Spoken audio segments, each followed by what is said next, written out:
La luz de las velas parpadea débilmente contra las paredes de piedra. Bienvenidos, queridos espectadores, a un nuevo relato del Tintero Maldito.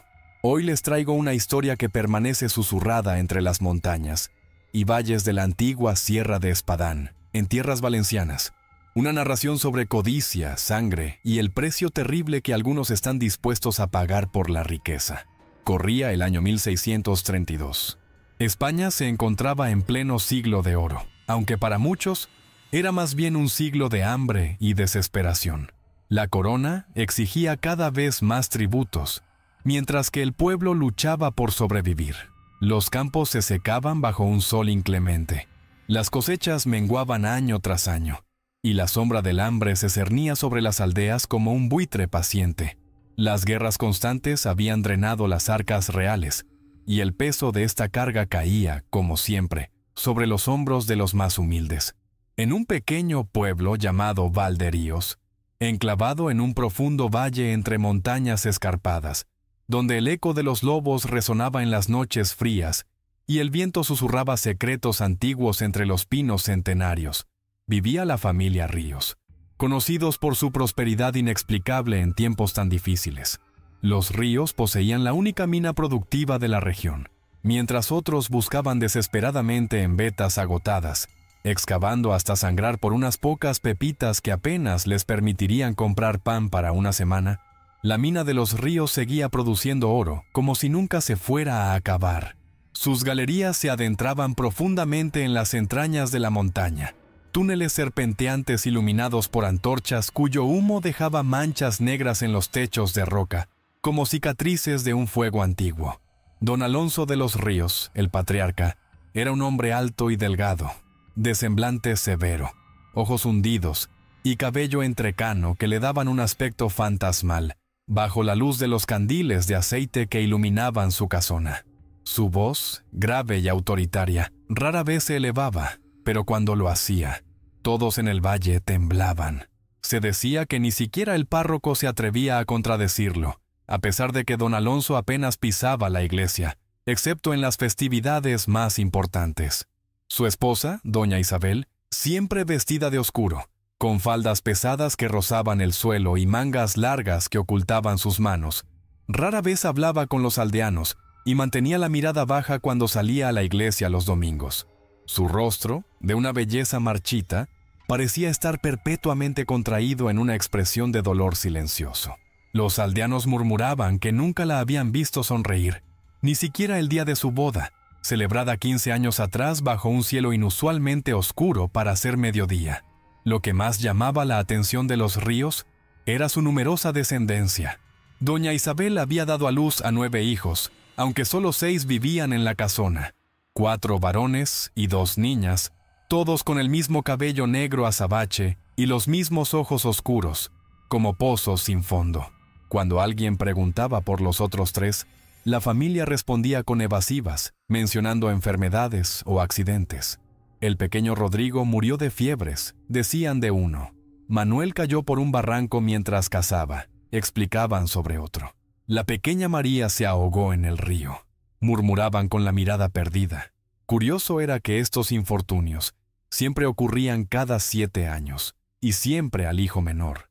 El último había sido hace casi 7 años, cuando el pequeño Gabriel, de 6 años entonces, había desaparecido una noche de tormenta.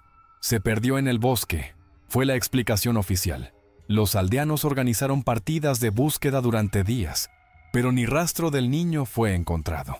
Solo su pequeño zapato cerca de la entrada de la mina familiar, como última huella de su existencia terrenal. En aquel año de 1632, el hijo menor era Tomás, un niño de apenas 6 años, de ojos vivos y sonrisa fácil, ajeno al destino que le aguardaba. Era el único de los hijos que parecía realmente feliz, quizás porque desconocía la sombra que se cernía sobre él.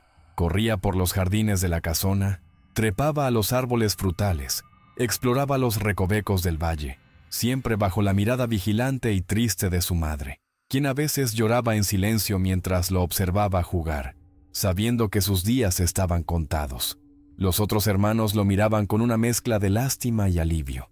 Lástima por lo que vendría, alivio porque no serían ellos. El mayor, Francisco, de 16 años, mantenía siempre una distancia prudencial, como si temiera encariñarse demasiado. Ana, de 14, a veces abrazaba a Tomás de repente, con una desesperación impropia de su edad, para luego alejarse con lágrimas en los ojos. Miguel, de 12, le enseñaba a tallar figuritas en madera, pero nunca le regalaba ninguna, como si supiera que pronto no habría nadie a quien regalar. Catalina, de 10, le contaba cuentos en los que siempre el personaje principal encontraba un camino de regreso a casa, como si quisiera darle una esperanza que sabía imposible. Y Pedro, de 8, simplemente lo seguía a todas partes, como una sombra silenciosa, memorizando cada gesto, cada risa, para guardarlos en su memoria como tesoros cuando Tomás ya no estuviera. La historia de los Ríos comenzó 2 generaciones atrás, con el abuelo de don Alonso, don Sebastián de los Ríos. Él había llegado a estas tierras como un hombre pobre, sin más posesiones que la ropa que vestía y un medallón de plata heredado de su padre. Las leyendas locales contaban que estas montañas estaban malditas, que ocultaban grandes riquezas, pero que éstas venían con un precio que nadie debería estar dispuesto a pagar. Antes de la llegada de don Sebastián, los pocos que habían intentado extraer riquezas de las entrañas de la montaña habían desaparecido sin dejar rastro, o habían enloquecido repentinamente, hablando de voces que surgían de la roca, de luces verdosas que danzaban en la oscuridad, de manos invisibles que los tocaban mientras dormían. Los ancianos del pueblo aconsejaban mantenerse alejados de ciertas cuevas, especialmente en las noches sin luna, cuando decían que el velo entre nuestro mundo y otro se volvía tan fino que podía rasgarse con apenas un suspiro. Don Sebastián, hambriento y desesperado tras días vagando por las montañas, se refugió una noche de tormenta en una cueva. La tempestad rugía con furia, como si el cielo mismo quisiera aplastar la tierra. Los relámpagos iluminaban el interior de la cueva con destellos fantasmales, revelando por momentos grabados extraños en las paredes, símbolos que don Sebastián no reconocía pero que le provocaban un escalofrío inexplicable. Formas serpentinas, espirales que parecían atrapar la mirada y no soltarla, figuras antropomórficas con demasiadas extremidades o cabezas para ser humanas. En lo más profundo de la noche, cuando el agotamiento comenzaba a vencerlo, y las sombras se alargaban como dedos hambrientos que buscaban alcanzarlo, escuchó un susurro. Al principio creyó que era el viento colándose entre las grietas de la roca, pero pronto distinguió palabras. Una voz que parecía venir del interior mismo de la montaña, como si la piedra cobrara vida y hablara. Una voz que no era una, sino muchas, superpuestas en una cacofonía que, de algún modo extraño, resultaba comprensible. «Oro, tanto oro como puedas imaginar», susurraba la voz. «Riquezas para ti, y tu descendencia por 7 generaciones. Vivirás como un rey entre mendigos, como un águila entre gusanos». Don Sebastián, aturdido por el hambre y el cansancio, creyó estar delirando. Se frotó los ojos con manos temblorosas. Bebió un poco de agua de su odre casi vacío. Intentó concentrarse en el sonido de la lluvia para anclar su mente a la realidad, pero la voz insistía, cada vez más clara, imposible de ignorar o confundir con el rugido de la tormenta. Solo un pequeño precio a cambio, un tributo cada 7 años. El menor de tus hijos, una vida por generaciones de opulencia. Un trato justo, ¿no crees? Tu descendencia prosperará, y solo uno pagará el precio, uno por muchos. ¿No es ese el principio de todo sacrificio? En su delirio, don Sebastián aceptó. Quizás pensó que era un sueño, o tal vez la desesperación nubló su juicio hasta el punto de considerar razonable semejante pacto. O quizás, y esto es lo que sugieren los susurros más oscuros, algo en esa voz múltiple despertó una ambición que siempre había estado dormida en él. Una sed de poder y riqueza que hizo que el precio pareciera insignificante comparado con la recompensa. «Acepto», murmuró en la oscuridad, y aunque sus labios apenas se movieron, su voz resonó en la cueva como si hubiera gritado. «Acepto el trato». Una risa suave, como el roce de escamas contra la piedra, fue la única respuesta. Don Sebastián cayó entonces en un sueño profundo, casi como un desmayo. poblado de sueños extraños donde veía túneles interminables iluminados por una luz verdosa y criaturas que se movían en las sombras, observándolo con ojos que brillaban como oro líquido. Al amanecer, la tormenta había cesado. El sol se filtraba por la entrada de la cueva, dibujando un rectángulo de luz en el suelo de piedra. Don Sebastián se incorporó, con la cabeza palpitante y la boca seca. Por un momento, creyó que todo había sido un sueño inducido por el hambre y el agotamiento. Pero al salir de la cueva tambaleándose, casi tropezó con una roca que no había visto la noche anterior. Una roca que no debería estar allí, en medio del camino, como si alguien la hubiera colocado mientras dormía. Al examinarla, descubrió que no era una roca cualquiera. Estaba veteada de oro puro, reluciente bajo el sol matutino como una promesa cumplida. Don Sebastián comenzó a extraer el oro ese mismo día, utilizando solo sus manos y un cuchillo viejo que llevaba consigo. La roca, aunque dura, parecía ceder ante sus esfuerzos mucho más fácilmente de lo que debería. En cuestión de semanas, había acumulado suficiente para comprar herramientas adecuadas en el pueblo más cercano, donde se presentó como un viajero afortunado que había encontrado una pequeña veta. En meses, pudo contratar ayudantes, hombres desesperados por un jornal que no hacían demasiadas preguntas sobre la procedencia de su suerte. En un año, era el hombre más rico del valle, y había comenzado la construcción de la casona que ahora habitaban sus descendientes. La casona se alzaba sobre una colina que dominaba el valle, una construcción imponente de piedra gris con torres en las esquinas y ventanas estrechas como ojos vigilantes. Los aldeanos la llamaban el Nido del Águila, aunque algunos, en susurros, la conocían como la Casa de la Sombra, porque parecía que siempre había una penumbra sobre ella, incluso en los días más luminosos de verano. Don Sebastián se casó con la hija de un hidalgo venido a menos, Doña María, una joven de belleza serena y ojos tristes, que algunos decían había aceptado el matrimonio solo para salvar a su familia de la ruina. La boda fue fastuosa, con músicos traídos desde Valencia y manjares exóticos que la mayoría de los invitados nunca había probado antes. Pero los ancianos del pueblo notaron que, durante la ceremonia, 3 cuervos se posaron en el campanario de la iglesia, graznando como si anunciaran una desgracia. Doña María pronto le dio 4 hijos, 3 varones y una niña. El menor, llamado Diego, era un niño encantador, de mejillas sonrosadas y risa contagiosa, que se ganaba el corazón de todos los que lo conocían.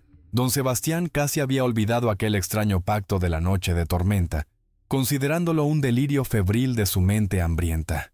Sus días transcurrían entre la administración de la mina, cada vez más próspera, y los placeres que su nueva posición le permitía.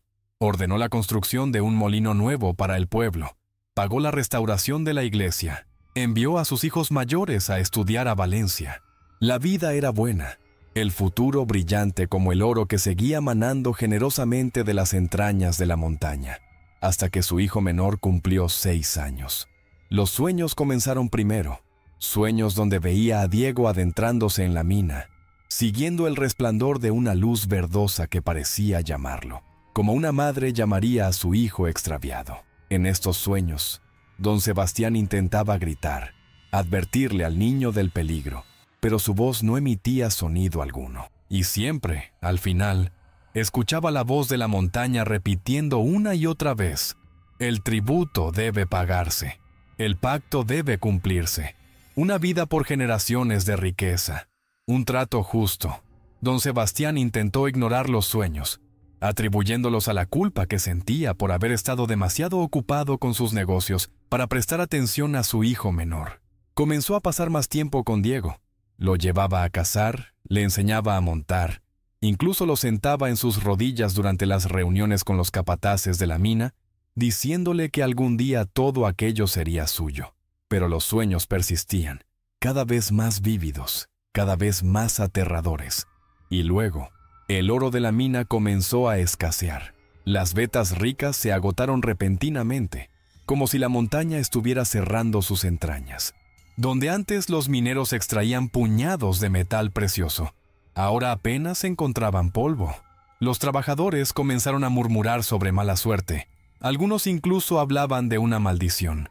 Varios abandonaron la mina, prefiriendo volver a la agricultura o emigrar a la ciudad, antes que seguir trabajando en un lugar que, según decían, se sentía cada vez más frío, más hostil, como si algo en las profundidades los observara con odio. Don Sebastián, por primera vez en años, comenzó a preocuparse por el futuro. Revisaba los libros de cuentas una y otra vez, buscando una manera de estirar los ahorros si la mina dejaba de producir por completo. Consideró invertir en tierras, en comercio marítimo. Incluso pensó en pedir un préstamo a algún banquero de Valencia. Pero en el fondo, sabía que ninguna de estas opciones le daría la riqueza a la que se había acostumbrado.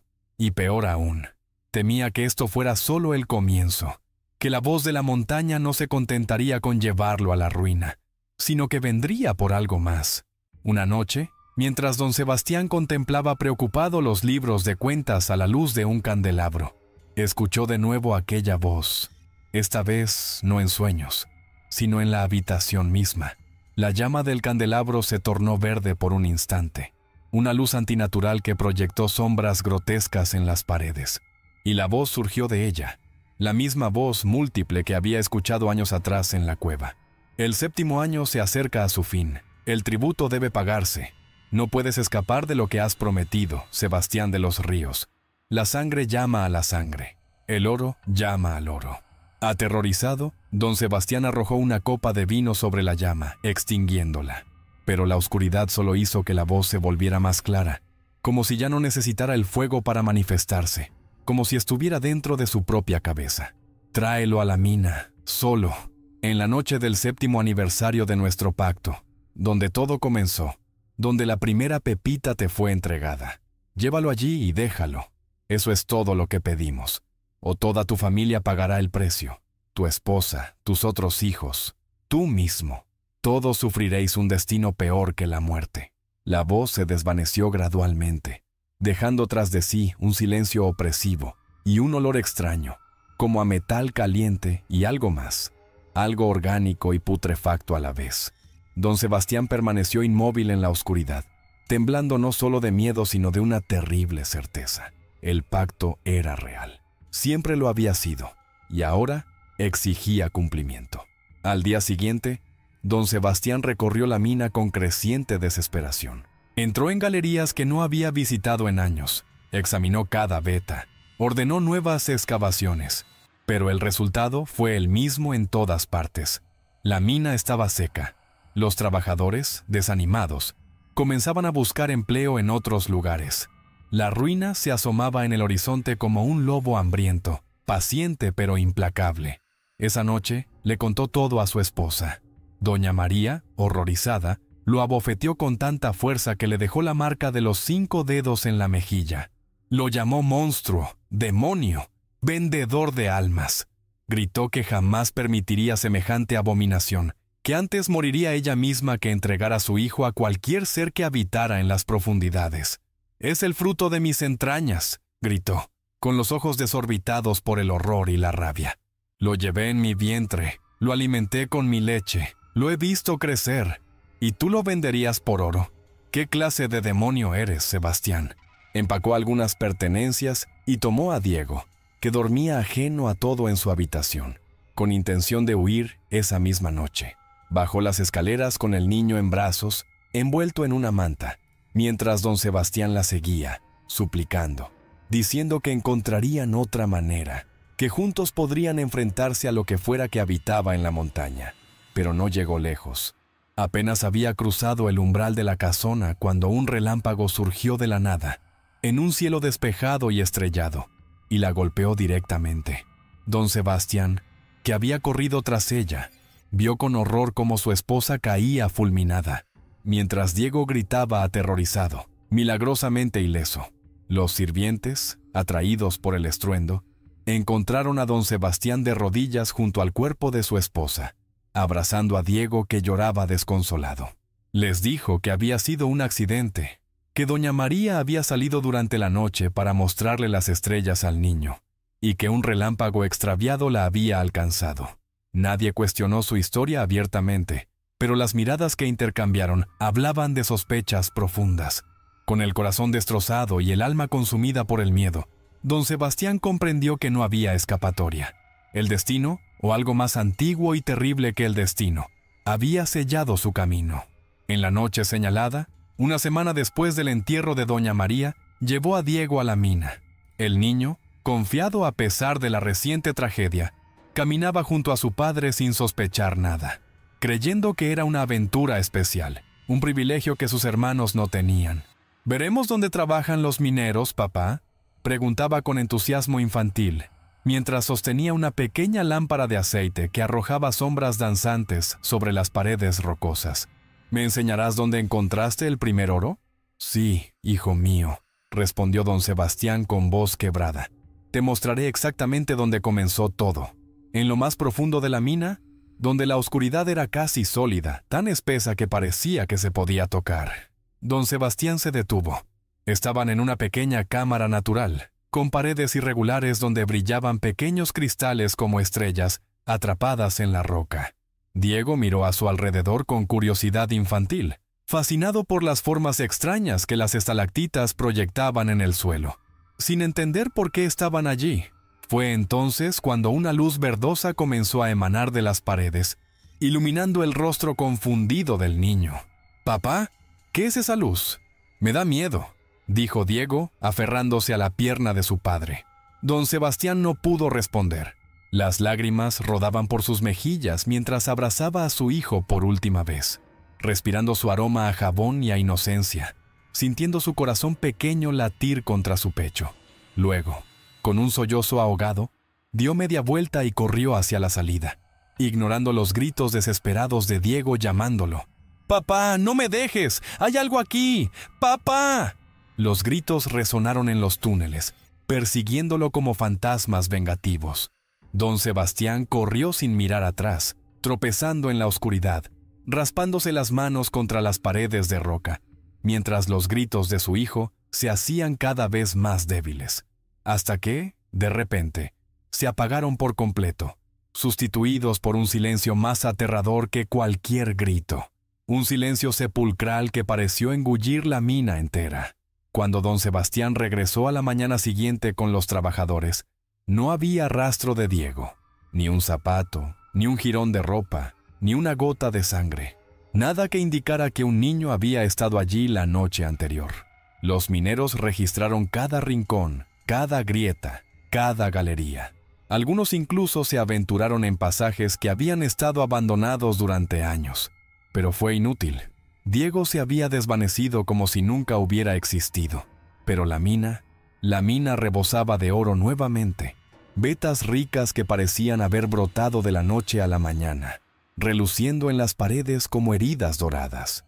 Los mineros no podían creer lo que veían. Donde el día anterior solo había habido roca estéril, ahora el oro se ofrecía generosamente, casi como si quisiera ser extraído. «Es un milagro», decían algunos, maravillados por el súbito cambio de fortuna. «Es obra del diablo», murmuraban otros, haciendo la señal de la cruz. Don Sebastián nunca se recuperó de lo que había hecho. Aunque la mina prosperaba como nunca, y las arcas familiares se llenaban a un ritmo vertiginoso, él se consumía en su tormento interior. Comenzó a beber en exceso, a tener arrebatos de locura en los que gritaba el nombre de su hijo mientras recorría los túneles de la mina con una antorcha, como si aún esperara encontrarlo en algún rincón olvidado. Dejó de afeitarse, de cambiarse de ropa con regularidad, de atender los asuntos familiares. Sus otros hijos, asustados por su transformación, comenzaron a evitarlo. Los sirvientes murmuraban a sus espaldas, pero nadie se atrevía a mencionar la extraña coincidencia entre la desaparición del niño y el súbito resurgimiento de la prosperidad de la mina.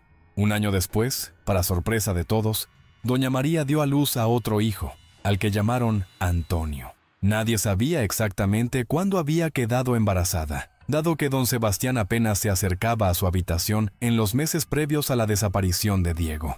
Algunos sugirieron en voz baja que quizás el hijo no era de don Sebastián, sino de algún sirviente o incluso de un amante secreto. Pero estas murmuraciones cesaron cuando el niño nació y todos pudieron ver que era el vivo retrato de su padre, con los mismos ojos verdes y el mismo mentón prominente. Don Sebastián miró al recién nacido con una mezcla de amor y horror. sabiendo que si el pacto continuaba, este niño sería el próximo en 7 años. Intentó convencerse de que había sido una coincidencia, que la desaparición de Diego había sido un terrible accidente, y nada más, que la reaparición del oro era simplemente buena fortuna, una veta que los mineros habían pasado por alto y que casualmente habían encontrado al día siguiente, que las voces, la luz verde, todo había sido producto de su imaginación desbordada por el miedo y la culpa. Pero en el fondo, sabía la verdad, y cada noche, en sus pesadillas, veía a Diego caminando eternamente por túneles oscuros, llamándolo con una voz que se volvía más débil con cada paso, hasta que finalmente se apagaba en un silencio eterno. Los años pasaron. Antonio creció sano y fuerte, ajeno al destino que le aguardaba. Los otros hijos también prosperaron. El mayor, Alfonso, se casó con la hija de un comerciante de Valencia, y comenzó a asumir cada vez más responsabilidades en la administración de la mina. La hija, Leonor, fue enviada a un convento prestigioso en Madrid, donde recibía la educación reservada a las jóvenes de alta cuna. El mediano, Martín, mostró interés por las armas y fue enviado como escudero a la casa de un noble amigo de la familia, con la promesa de ser nombrado caballero si servía fielmente. La riqueza de la familia Ríos se consolidó. Compraron más tierras, construyeron un molino, abrieron una fundición para procesar el oro extraído de la mina. Los aldeanos los respetaban y temían a partes iguales, conscientes de que su prosperidad dependía en gran medida de la fortuna de la familia, pero incómodos ante los rumores oscuros que rodeaban su ascenso. Don Sebastián, sin embargo, se consumía en su tormento interior. A medida que Antonio se acercaba a los 6 años, edad que tenía Diego cuando desapareció, los sueños volvieron. La voz de la montaña susurraba de nuevo en sus oídos, recordándole el pacto, la deuda pendiente, el próximo sacrificio que debía realizarse cuando se cumplieran los 7 años. Esta vez, don Sebastián se rebeló. No permitiría que otro de sus hijos fuera arrebatado por lo que fuera que habitaba en las profundidades de la mina. Envió a Antonio lejos, a casa de unos parientes en Sevilla, a más de 500 kilómetros de distancia. Les escribió una carta explicándoles que el clima del valle no era bueno para la salud del niño y que esperaba que unos meses en el sur lo fortalecieran. En realidad, planeaba mantenerlo allí indefinidamente, al menos hasta que encontrara una manera de romper el pacto. La noche del 7º aniversario, se adentró él mismo en la mina, armado con un arcabuz, varias dagas y un crucifijo de plata que había sido bendecido por el obispo de Valencia. Llevaba también una bolsa con pólvora, dispuesto a derrumbar la mina entera si era necesario para acabar con cualquier cosa que habitara en sus profundidades. Los mineros intentaron disuadirlo. Le dijeron que no era seguro entrar solo de noche, que los túneles podían ser traicioneros incluso para los más experimentados. Pero don Sebastián los despidió con un gesto imperioso, diciendo que necesitaba inspeccionar personalmente una nueva galería y que prefería hacerlo cuando no hubiera trabajadores que pudieran resultar heridos si descubría algún peligro. Se adentró en la oscuridad con paso decidido, sosteniendo en alto una antorcha que proyectaba sombras fantasmales en las paredes rocosas. A medida que avanzaba, el aire se volvía más denso, más frío, cargado de un olor metálico que le recordaba al de la sangre. Los sonidos habituales de la mina, el goteo del agua, el crujido ocasional de la roca, el eco distante de roedores escurriéndose por los túneles, habían sido reemplazados por un silencio antinatural, como si la montaña misma contuviera la respiración, esperando. Finalmente llegó a la cámara donde había abandonado a Diego 7 años atrás. Estaba exactamente como la recordaba, las mismas formaciones rocosas, los mismos cristales brillando débilmente en las paredes. Pero ahora, en el centro, había algo nuevo, un pequeño altar de piedra, toscamente tallado, con símbolos extraños que parecían moverse cuando no los miraba directamente. Don Sebastián apuntó su arcabuz hacia las sombras, girando lentamente, buscando cualquier señal de movimiento, y entonces la escuchó, la voz, la misma voz múltiple que había escuchado en la cueva años atrás, que lo había visitado en sus pesadillas, que lo había perseguido durante todo este tiempo. Has vuelto, Sebastián, pero has incumplido nuestro trato. El niño no está aquí. ¿Dónde está el tributo prometido? No habrá más tributos, gritó don Sebastián, su voz resonando en la cámara. Sea lo que seas, no permitiré que sigas tomando a mis hijos. He venido a acabar con esto, a acabar contigo. Una risa suave, como el susurro de escamas contra la piedra, llenó la cámara. Y luego, ante sus ojos horrorizados, la pared de roca comenzó a moverse. No, no era la pared.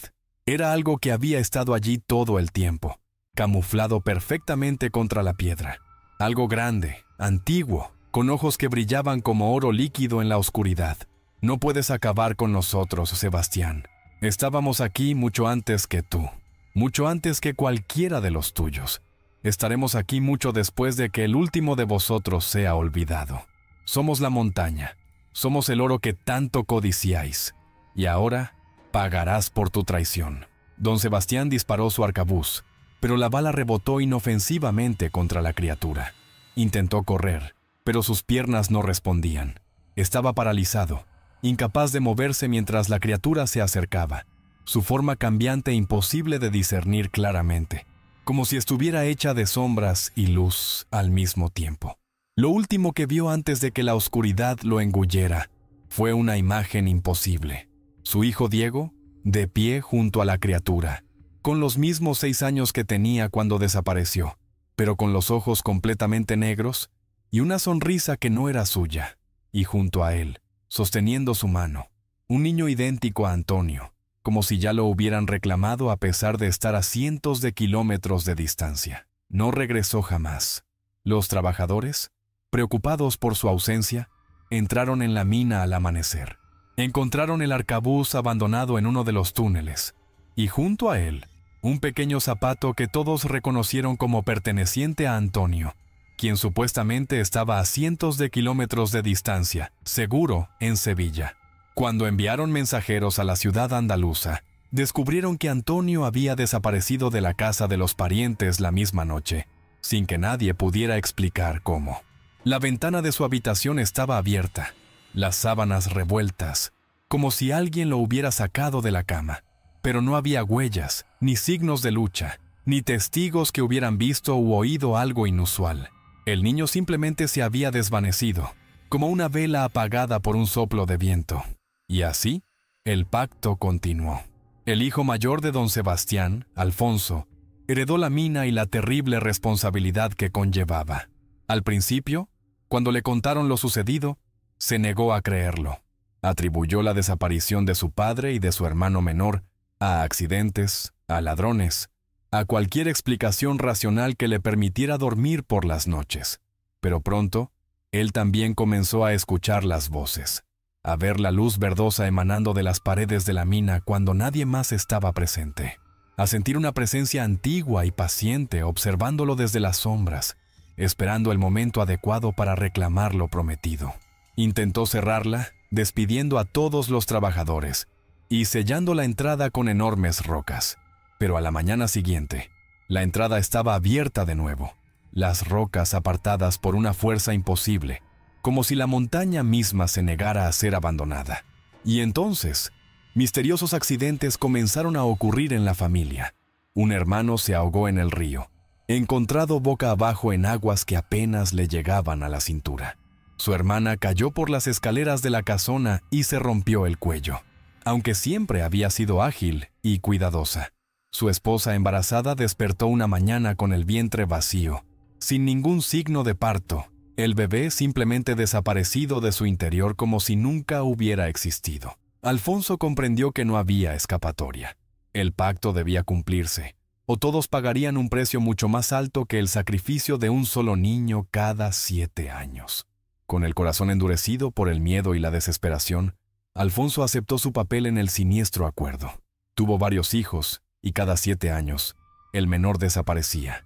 La mina seguía produciendo, la familia seguía prosperando, pero a un costo insoportable. A diferencia de su padre, Alfonso no acompañaba personalmente a los niños a la mina. Desarrolló un ritual más distante, más frío. En la noche señalada, dejaba al niño solo en su habitación, con la ventana abierta. Por la mañana, la cama estaría vacía. Nadie en la casona mencionaba la desaparición. La vida continuaba como si ese hijo nunca hubiera existido.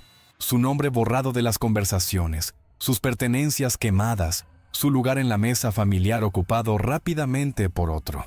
Alfonso murió viejo y amargado, dejando la mina y el pacto a su hijo mayor, también llamado Alfonso, el abuelo de nuestro don Alonso. Y así, generación tras generación, la terrible tradición continuó. Los ríos prosperaban materialmente, pero sus almas se marchitaban bajo el peso de su secreto. La casona, ampliada y embellecida con cada nueva generación, se convirtió en un mausoleo para los vivos, un lugar donde las risas eran escasas y las lágrimas, abundantes aunque silenciosas. Volvamos ahora a 1632, a don Alonso y su hijo menor, Tomás. El 7º aniversario se acercaba. Don Alonso, a diferencia de sus antepasados, había aceptado plenamente el pacto. Lo veía como un sacrificio necesario, un mal menor para asegurar la prosperidad de la mayoría. Se había endurecido tanto que apenas veía a Tomás como su hijo, sino como el precio a pagar por el bienestar de los demás. Uno por muchos, se repetía a sí mismo cada vez que veía jugar al niño en los jardines. Un sacrificio pequeño por un bien mayor. Se había convencido de que el destino de Tomás, aunque terrible, era necesario e inevitable. Una parte de un orden cósmico que no podía ser alterado sin consecuencias catastróficas. Había visto lo que sucedía cuando se intentaba romper el pacto. La muerte y la desgracia persiguiendo a la familia, golpeándola una y otra vez hasta que el tributo era pagado. Doña Isabel, sin embargo, no podía soportarlo. Había perdido ya a 2 hijos en sacrificios anteriores, y la idea de perder a un tercero la estaba volviendo loca. A diferencia de las esposas anteriores, a ella se le había revelado el secreto antes del matrimonio. Don Alonso, pragmático hasta en esto, había considerado que era mejor que supiera a qué se enfrentaría, para evitar rebeliones de último momento como la de doña María siglos atrás. Ella había aceptado, creyendo que podría soportarlo, que el amor maternal no sería más fuerte que su deseo de seguridad y riqueza. Pero descubrió que el horror era demasiado grande. Ver crecer a un niño sabiendo que está condenado, contar los días que le quedan como quien cuenta las cuentas de un rosario macabro, era una tortura que ninguna joya, ningún vestido lujoso, ninguna posición social podía compensar. Comenzó a planear en secreto. Sabía que no podía simplemente huir con Tomás. Las historias familiares estaban llenas de intentos fallidos de escape, todos terminando en tragedia. El pacto parecía tener un alcance sobrenatural, capaz de encontrar a sus víctimas designadas donde quiera que se escondieran. Necesitaba otra solución, algo que nunca se hubiera intentado antes. Después de mucho pensar, recordó historias que había escuchado de niña, susurradas por su abuela junto al fuego. Relatos sobre seres antiguos que habitaban bajo las montañas, guardianes de riquezas incalculables, que podían ser engañados si se conocían sus reglas, sus debilidades. Contactó con una gitana que vivía en los márgenes del bosque, una mujer conocida como La Sombra, de quien se decía que había vivido más de 100 años, y que conocía secretos que era mejor no pronunciar en voz alta. Los aldeanos la evitaban, haciendo la señal de la cruz cuando pasaban cerca de su cabaña destartalada, pero también acudían a ella en secreto cuando la medicina convencional fallaba, o cuando necesitaban pócimas de amor, o cuando querían conocer el futuro. Doña Isabel fue a verla una noche sin luna, vestida con ropas sencillas para no llamar la atención. La cabaña de La Sombra estaba en un claro del bosque, rodeada por árboles retorcidos cuyas ramas parecían manos suplicantes alzadas hacia el cielo. El olor a hierbas secas y a algo más, algo animal y antiguo, impregnaba el aire. La anciana la recibió como si la hubiera estado esperando, sentada junto a un fuego moribundo, su rostro arrugado parcialmente oculto por mechones de cabello blanco y sucio.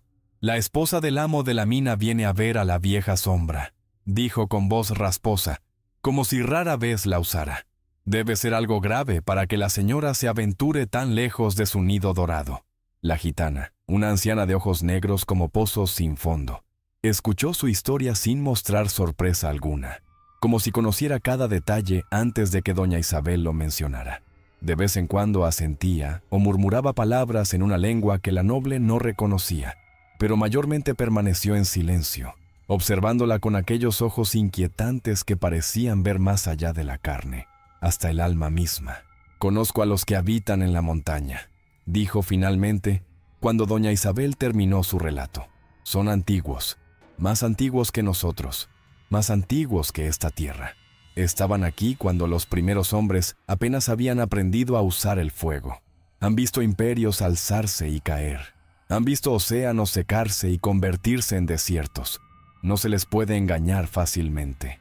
Pero debe haber una manera», suplicó doña Isabel, tomando las manos huesudas de la anciana entre las suyas.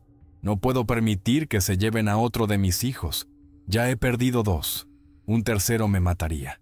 La gitana guardó silencio largo rato, como escuchando voces que solo ella podía oír, como consultando con seres invisibles que se movían en las sombras de la cabaña. El fuego chisporroteó, lanzando destellos rojizos que iluminaron brevemente su rostro, dándole un aspecto demoníaco. Finalmente, asintió, como llegando a una decisión tras una larga deliberación interna. «Hay una posibilidad. El pacto habla del hijo menor, pero ¿qué pasaría si no hubiera un hijo menor único? Si el concepto mismo de menor se volviera ambiguo, indeterminado». Doña Isabel la miró sin comprender, frunciendo el ceño mientras intentaba descifrar el acertijo que la anciana le presentaba. «Gemelos», explicó la sombra, una sonrisa revelando dientes amarillentos y disparejos. «Si dieras a luz a gemelos, ambos serían el hijo menor, nacidos en el mismo momento, compartiendo el mismo lugar en la jerarquía familiar. El pacto se confundiría, no sabría a cuál tomar». «Pero no estoy embarazada», protestó doña Isabel, llevándose instintivamente una mano al vientre. «Y aunque lo estuviera, no podría controlar si tendría gemelos o no». La gitana sonrió, una sonrisa que no llegó a sus ojos oscuros. «Eso puede arreglarse. Te daré una poción. La beberás en luna nueva, después de yacer con tu marido. Te asegurará concebir gemelos antes de que llegue el 7º aniversario». Doña Isabel sintió un escalofrío. Había algo en la manera en que la anciana hablaba, algo en la facilidad con que ofrecía esta solución, que le provocaba una profunda inquietud. Pero el miedo por Tomás era más fuerte que cualquier recelo. «¿Cuál es el precio?», preguntó, sabiendo que nada en este mundo era gratuito, especialmente no algo tan poderoso como lo que la gitana ofrecía. La sombra la estudió con aquellos ojos antiguos, evaluándola. «El precio ya lo estás pagando, hija. Lo has estado pagando desde que te casaste con un Ríos, desde que aceptaste ser parte de su pacto maldito. Pero si quieres saber qué quiero a cambio de la poción, nada ahora. Algún día, cuando todo haya terminado, volverás a mí, y entonces hablaremos de deudas». Doña Isabel aceptó, demasiado desesperada para considerar las implicaciones a largo plazo. La gitana preparó la poción allí mismo, mezclando hierbas secas, polvos de colores extraños y gotas de un líquido espeso que sacó de un frasco escondido bajo las tablas del suelo. Todo esto lo vertió en una pequeña botella de cristal verde, que selló con cera negra. «Bébela esta misma noche», instruyó, entregándole la botella. «Toda, hasta la última gota, sabe amarga, pero no la diluyas. Y recuerda, luna nueva, después de yacer con tu marido». Doña Isabel tomó la botella con manos temblorosas, sintiendo su peso, mayor de lo que su tamaño sugería, como si contuviera algo más denso que un simple líquido. «Una advertencia», añadió la gitana cuando doña Isabel estaba a punto de marcharse. «Lo que estamos haciendo no es un engaño cualquiera. Estamos intentando burlar a seres que existen más allá de nuestra comprensión. Si tienen éxito, no esperes que se lo tomen a la ligera. Habrá consecuencias. Siempre las hay». Doña Isabel asintió, guardando la botella en un bolsillo interior de su capa. Dejó algunas monedas de oro sobre la mesa que la gitana ni siquiera miró, y salió de la cabaña con el corazón latiéndole con fuerza, como si acabara de sellar un pacto tan terrible como el que intentaba romper. Esa misma noche, siguió las instrucciones de la gitana. La luna nueva cubría el valle con una oscuridad casi palpable. Después de yacer con don Alonso, que se había mostrado sorprendentemente receptivo a sus avances, algo raro en los últimos tiempos, bebió la poción en la soledad de su tocador. Era amarga, tal como la sombra había advertido, con un regusto metálico que le recordó al sabor de la sangre. Le quemó la garganta al tragarla, y por un momento temió haberse envenenado, pues un dolor agudo recorrió su vientre. Pero luego pasó, dejando tras de sí una sensación cálida, casi agradable, que se extendió por todo su cuerpo. A las pocas semanas supo que estaba embarazada. Los síntomas eran inconfundibles: las náuseas matutinas, la fatiga, el cambio en sus apetitos. Don Alonso recibió la noticia con indiferencia. Otro hijo solo significaba otra moneda en el juego macabro que jugaban con la montaña. No se alegró, pero tampoco se opuso. Su mente estaba ocupada con los preparativos para el próximo sacrificio, pues el 7º aniversario se acercaba inexorablemente. Los meses pasaron. El vientre de doña Isabel crecía más de lo normal, alimentando su esperanza de que realmente fueran gemelos. Las patadas que sentía parecían venir de todas direcciones, como si más de un par de piernas se agitaran dentro de ella. La comadrona del pueblo, al examinarla, confirmó sus sospechas. «Hay más de uno ahí dentro, señora», dijo, palpando su abdomen con manos expertas. «Diría que 2, pero podría jurar que he sentido 3 corazones latiendo, aunque eso sería extraordinario, casi un milagro, o una maldición según algunos». Mientras tanto, Tomás seguía siendo un niño feliz, ignorante del destino que le esperaba. Jugaba en los jardines de la casona, trepaba a los árboles, exploraba los rincones del valle, siempre bajo la atenta mirada de doña Isabel, quien atesoraba cada momento con él como si fuera el último. A veces, cuando creía que nadie la observaba, lloraba en silencio, pensando en los otros 2 hijos que había perdido, y en la posibilidad de perder a este también si su plan fallaba. Los sirvientes notaban su comportamiento extraño, su obsesión por Tomás, la manera en que contaba los días en un pequeño calendario que guardaba bajo su almohada. Murmuraban entre ellos, pero ninguno se atrevía a cuestionar abiertamente a la señora de la casa. Cuando llegó el momento del parto, una terrible tormenta azotaba el valle. Los relámpagos iluminaban la habitación donde doña Isabel sufría en su lecho, gritando con cada contracción, mientras afuera el viento aullaba como un animal herido. La partera, una mujer robusta de manos expertas, la asistía, murmurando palabras de ánimo y oraciones a Santa Marta, patrona de los partos difíciles. La gitana que doña Isabel había hecho llamar expresamente para la ocasión, murmuraba encantamientos en una esquina, quemando hierbas extrañas que llenaban la habitación de un humo azulado y un olor dulzón, casi empalagoso. Don Alonso aguardaba en su estudio, como dictaba la costumbre, pero a diferencia de otros padres que esperaban ansiosamente la noticia del nacimiento, él revisaba los libros de cuentas, calculando fríamente los beneficios de la mina, como si lo que ocurría a pocas habitaciones de distancia no tuviera importancia alguna. El parto fue largo y doloroso, más de lo que doña Isabel había experimentado con sus anteriores hijos. Sentía como si algo la desgarrara por dentro, como si estuviera dando a luz no a niños, sino a criaturas con garras y dientes. La fiebre la hacía delirar. En ciertos momentos, creyó ver figuras en las sombras de la habitación, observándola con ojos que brillaban como oro líquido.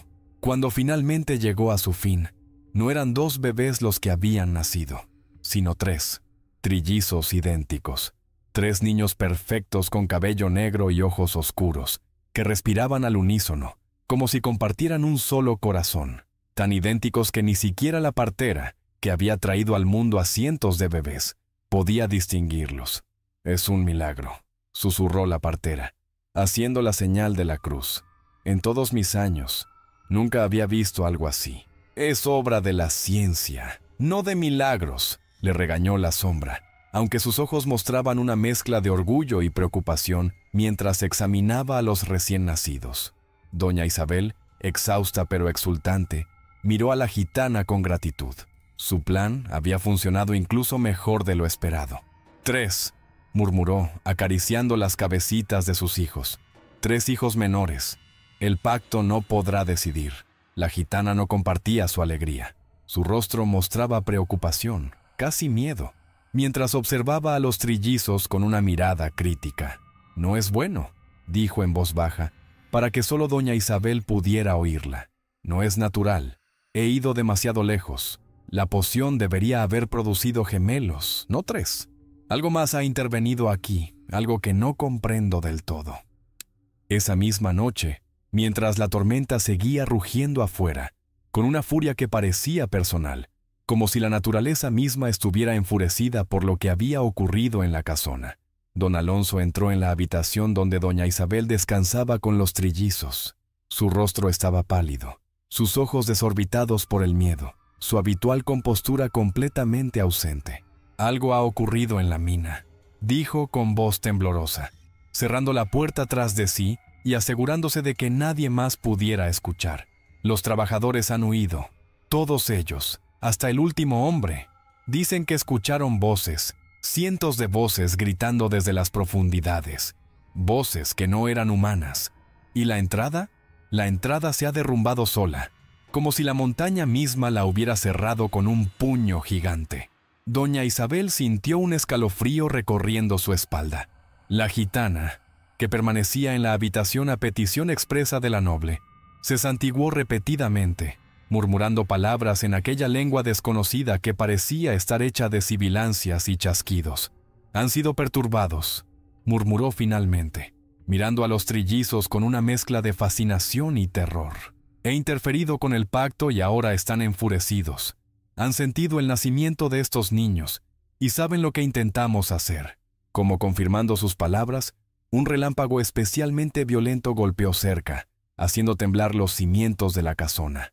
Las llamas de las velas se tornaron verdes por un instante, una luz antinatural que convirtió la habitación en un escenario fantasmal, y un viento helado recorrió la estancia, a pesar de que todas las ventanas estaban cerradas y aseguradas contra la tormenta.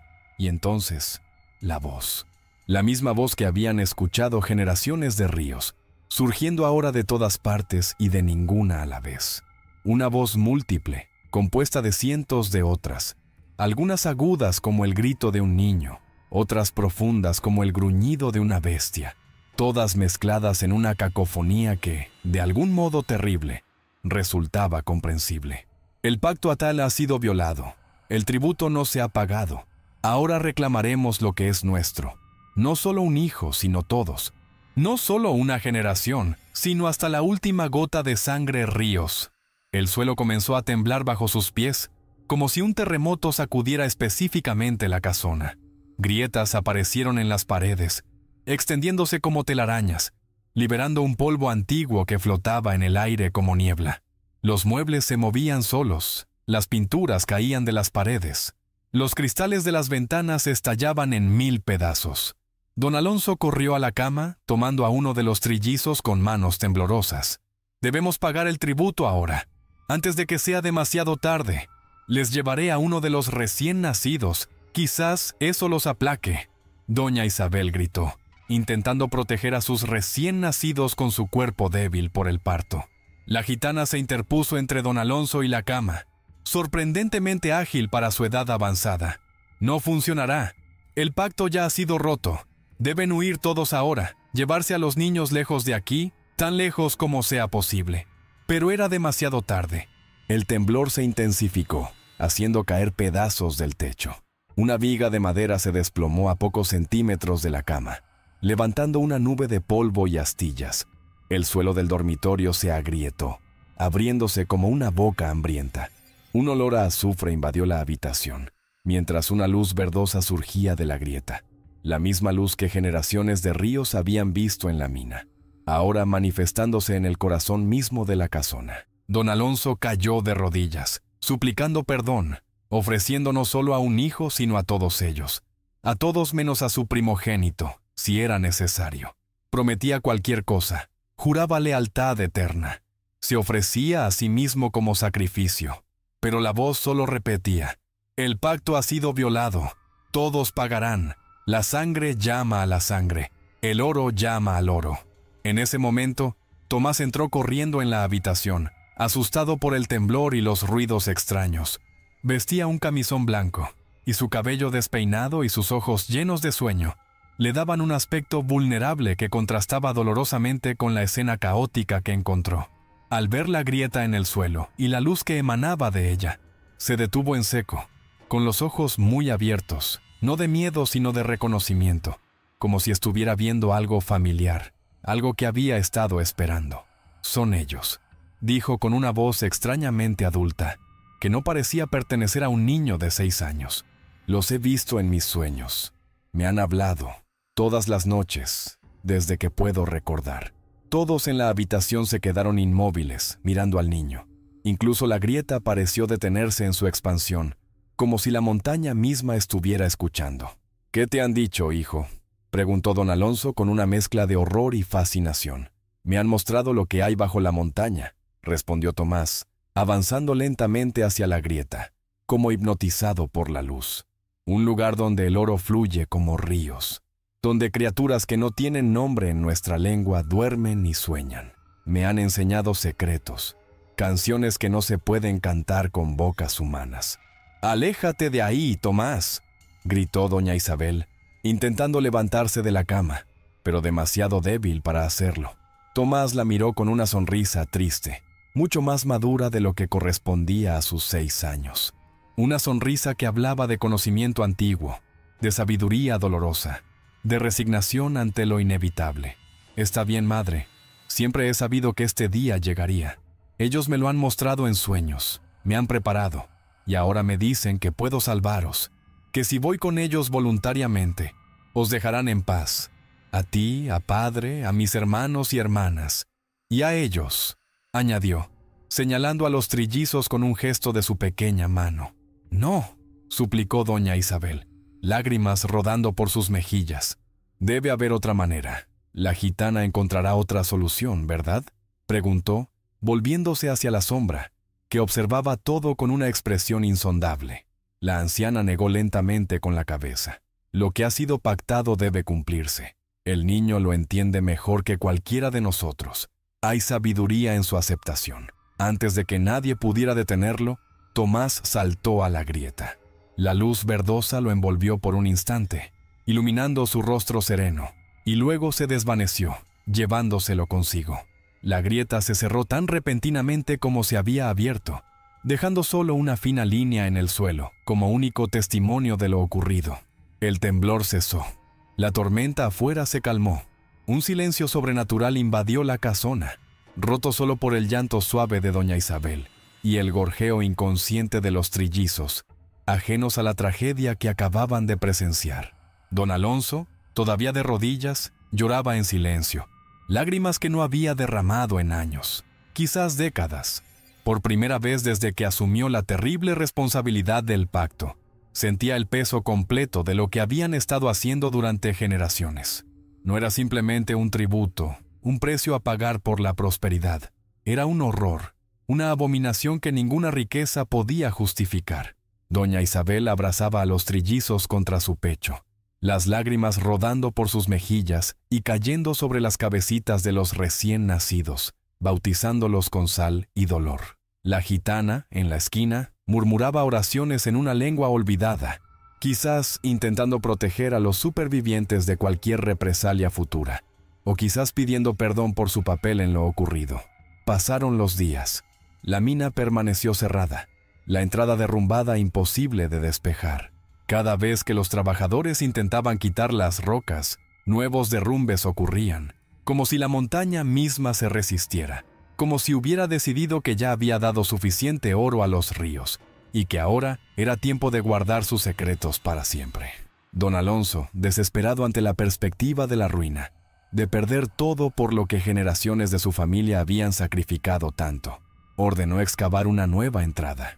Durante semanas, los hombres trabajaron día y noche, abriendo un nuevo túnel en una parte diferente de la montaña, lejos de la entrada original. Finalmente, lograron penetrar en la red de galerías existentes, pero lo que encontraron los dejó helados. Todas las vetas de oro habían desaparecido. Donde antes había metal precioso, ahora solo había piedra común, gris y sin valor. Era como si el oro nunca hubiera existido, como si hubiera sido reabsorbido por la montaña, reclamado por sus legítimos dueños. Pero esto no era lo peor. En una de las galerías más profundas, en una cámara que ninguno de los mineros recordaba haber visto antes, encontraron algo que los hizo huir despavoridos, abandonando herramientas, lámparas incluso pertenencias personales en su prisa por escapar de la montaña, talladas en la roca con un detalle imposible, como si la piedra hubiera sido moldeable como arcilla bajo manos sobrenaturalmente hábiles. Había cientos de figuras infantiles, niños de todas las edades, desde bebés hasta adolescentes, atrapados en la piedra, con expresiones de terror eterno, las bocas abiertas en gritos silenciosos, los brazos extendidos como buscando un abrazo que nunca llegaría. Los ojos eran lo peor. No eran de piedra, sino de algún mineral brillante, quizás ámbar o alguna gema desconocida, que captaba la luz de las lámparas y parecía devolver una mirada consciente, suplicante, y entre ellas, reconocieron a los hijos desaparecidos de los ríos a lo largo de generaciones. Diego, el hijo de don Sebastián, con su sonrisa ahora congelada en una mueca de horror. Antonio, el bebé que desapareció de Sevilla, ahora representado como un niño de 6 años, como si hubiera crecido dentro de la piedra. Gabriel, el hermano que Tomás nunca conoció, con un zapato faltante, exactamente como había sido encontrado junto a la entrada de la mina años atrás. Y allí, en el centro de todos ellos, estaba Tomás. Pero a diferencia de los otros, su expresión no era de terror, sino de serenidad. Sus ojos, hechos del mismo material brillante que los demás, parecían mirar directamente a cualquiera que entrara en la cámara, con la misma sonrisa triste que tenía antes de saltar a la grieta.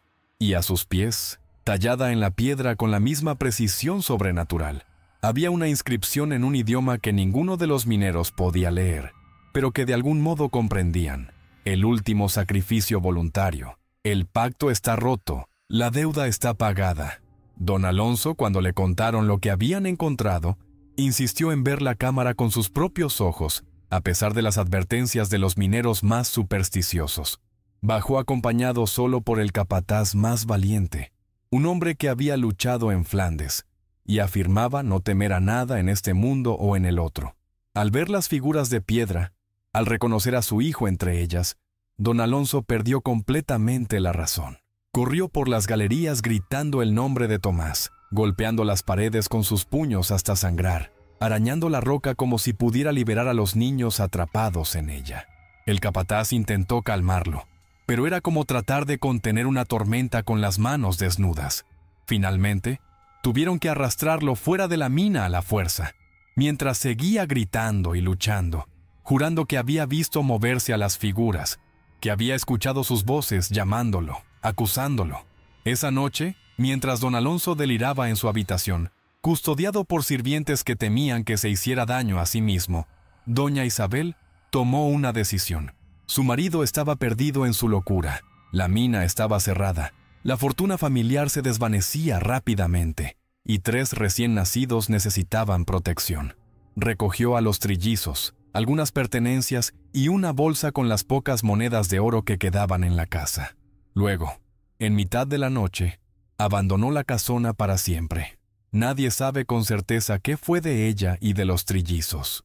Algunos dicen que buscó refugio en un convento lejano, donde los niños fueron criados como hermanos de la orden. Otros, que cruzó el mar hacia el Nuevo Mundo, buscando un lugar donde el pasado no pudiera alcanzarla. Los más supersticiosos aseguran que la vieron años después en las montañas, convertida en una especie de bruja que advertía a los viajeros sobre los peligros de la codicia. Don Alonso permaneció en la casona, cada vez más aislado y perturbado. La mina dejó de producir por completo, y pronto la familia Ríos, otrora rica y poderosa, cayó en la miseria. Don Alonso vendió muebles, tierras, joyas, todo para mantenerse, pero finalmente no quedó nada. La casona, que una vez había sido la envidia del valle, se deterioraba a su alrededor, con goteras en el techo, ventanas rotas, jardines invadidos por la maleza. Los sirvientes lo abandonaron uno a uno, incapaces de soportar sus cambios de humor, sus delirios, sus largas conversaciones con personas invisibles. Solo una vieja criada, que había servido a la familia desde tiempos de su abuelo, permaneció a su lado, más por lealtad que por esperanza de recibir pago alguno. Una noche de tormenta, 7 años exactos después de la desaparición de Tomás, la criada escuchó gritos provenientes de la habitación de don Alonso. Subió cojeando por las escaleras tan rápido como sus viejas piernas se lo permitían, temiendo encontrar a su amo muerto o herido. Cuando entró, lo encontró de pie frente a la ventana abierta, con los brazos extendidos hacia la noche lluviosa, gritando nombres, los nombres de todos los niños sacrificados a lo largo de generaciones. Los sabía todos, aunque muchos habían sido olvidados incluso por sus propias familias. Los gritaba uno a uno, como si estuviera pasando lista, como si esperara que respondieran desde la oscuridad. Un relámpago iluminó la escena, cegando momentáneamente a la anciana. Cuando recuperó la visión, don Alonso había desaparecido. La ventana seguía abierta, la lluvia empapaba el suelo, pero no había señal de que hubiera saltado. Era como si se hubiera desvanecido en el aire, como si la tormenta se lo hubiera llevado en un abrazo eléctrico. La criada, aterrorizada, abandonó la casona esa misma noche, llevándose solo la ropa que vestía y un pequeño medallón de plata que don Alonso le había regalado años atrás, cuando aún era un hombre cuerdo y generoso. Se refugió en casa de su hermana en el pueblo, donde vivió el resto de sus días, negándose a hablar de lo que había visto aquella noche, persignándose cada vez que alguien mencionaba el nombre de los ríos. La casona fue abandonada después de eso. Nadie quería vivir en un lugar con semejante historia. Los aldeanos evitaban pasar cerca, especialmente de noche. Se decía que se escuchaban voces infantiles cantando canciones extrañas, que las luces se encendían solas en habitaciones que llevaban años vacías, que a veces, en noches sin luna, se podía ver a don Alonso caminando por los jardines abandonados, llamando a sus hijos perdidos. Con los años, la naturaleza reclamó el edificio. Las enredaderas cubrieron las paredes, el techo se vino abajo, los jardines se convirtieron en selva. Lo que una vez había sido símbolo de riqueza y poder, se convirtió en ruinas, en un recordatorio mudo de que todo lo que se construye sobre sufrimiento está destinado a caer. La entrada de la mina también se perdió con el tiempo, cubierta por deslizamientos de tierra y vegetación. Pero los habitantes del valle nunca olvidaron la historia. Se convirtió en una leyenda transmitida de padres a hijos. Una advertencia sobre los peligros de la codicia, sobre pactos que nunca deberían hacerse, sobre el precio terrible que algunos están dispuestos a pagar por la riqueza material. Algunos dicen que en las noches de tormenta, cuando los relámpagos iluminan las montañas, se pueden ver figuras infantiles danzando entre los árboles que ahora cubren las ruinas de la casona. Pequeñas siluetas que aparecen y desaparecen con cada destello, moviéndose en una danza silenciosa que parece a la vez alegre y terriblemente triste. Otros aseguran haber escuchado risas de niños emanando de las entrañas de la montaña, donde una vez estuvo la mina. Risas cristalinas que se transforman en sollozos si se escucha demasiado tiempo, como si la alegría y el dolor estuvieran entrelazados en una sola emoción, que nuestros corazones humanos no están equipados para comprender. Lo más perturbador son los testimonios de aquellos que, perdidos en la montaña durante la noche, afirman haber sido guiados al lugar seguro por un niño de unos 6 años, de ojos vivos y sonrisa triste. Un niño que responde al nombre de Tomás y que, al despedirse, desaparece en la oscuridad como si nunca hubiera existido, dejando tras de sí un leve aroma a metal y flores silvestres. Pero hay más, mucho más, porque la historia de los ríos no terminó con la desaparición de don Alonso. Los trillizos, aquellos que según la leyenda doña Isabel se llevó lejos, crecieron, y con ellos creció también una sombra, un legado oscuro que no podían eludir por mucho que huyeran, por mucho que su madre intentara protegerlos. Dicen que la gitana, antes de desaparecer ella misma la noche del cataclismo en la casona, les dejó una advertencia. Lo que nace del engaño, vive en el engaño. Lo que rompe un pacto, queda atrapado en él para siempre. Habéis nacido de una manipulación de las fuerzas naturales, y esas fuerzas eventualmente reclamarán equilibrio. Los trillizos, bautizados como Mateo, Marcos y Lucas por el sacerdote del convento donde inicialmente se refugió doña Isabel, mostraron desde pequeños habilidades inusuales. Podían comunicarse sin hablar, compartían sueños y sensaciones, Sabían lo que el otro pensaba antes de que las palabras fueran pronunciadas. Y lo más inquietante, parecían capaces de encontrar oro donde otros solo veían piedra común. Al principio, doña Isabel intentó suprimir estas habilidades, temiendo que atrajeran atención no deseada o, peor aún, que fueran una manifestación de la influencia de aquellos seres que habitaban bajo la montaña. Les prohibía mencionar sus juegos mentales, como ella los llamaba.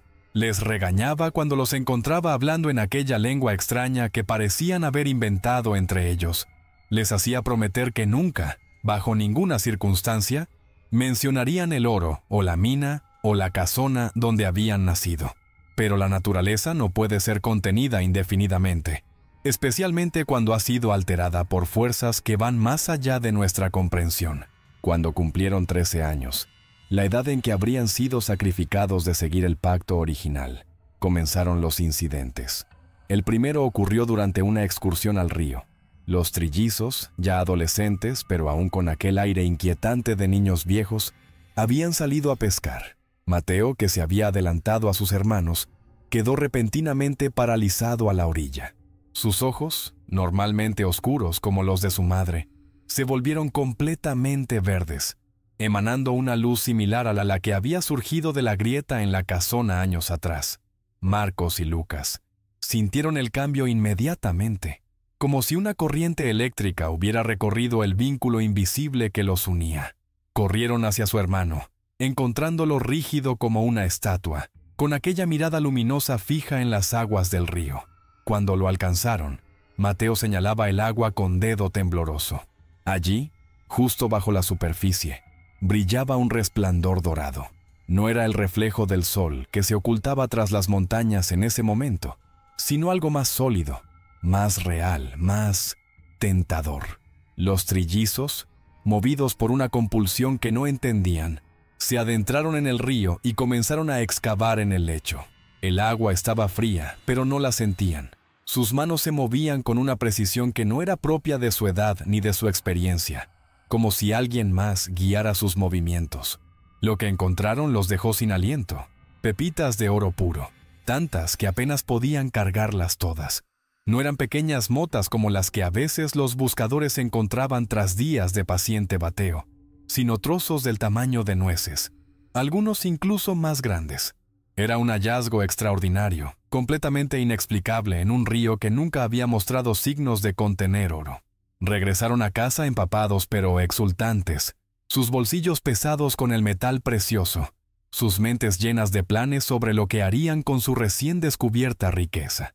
Doña Isabel, al verlos entrar con aquella expresión que conocía demasiado bien, la misma que había visto en generaciones de ríos cuando la mina producía generosamente, sintió que el corazón se le detenía.